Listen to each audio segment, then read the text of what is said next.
Kapayapaan ng sumayin yung lahat. Kumusta ka? May pinagdadaanan din ba? Ano man yan, gaano man kaliit o kalaki ang iyong pinagdadaanan. May gustong sabihin sa iyo ang ating Panginoong Diyos.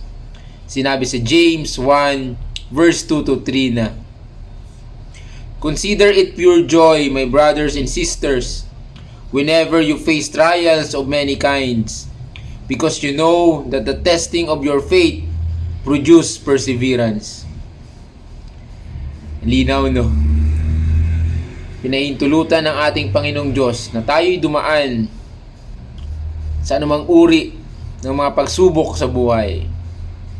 Para saan? Para subukin ang ating karakter. Tandaan natin, pag tayo ay namatay, ang dadalhin natin sa langit ay ang ating karakter. Hindi ang mga bagay na nakuha natin sa mundong ito. Pera, kotse, bahay, achievement, basura lahat yan sa ating Panginoong Diyos.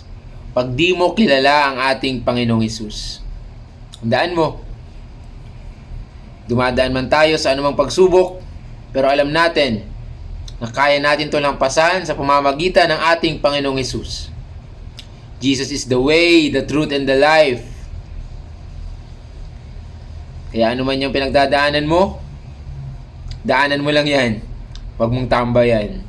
Mahal na mahal ka ng ating Panginoong Diyos. Manalangin ka lagi. Shalom.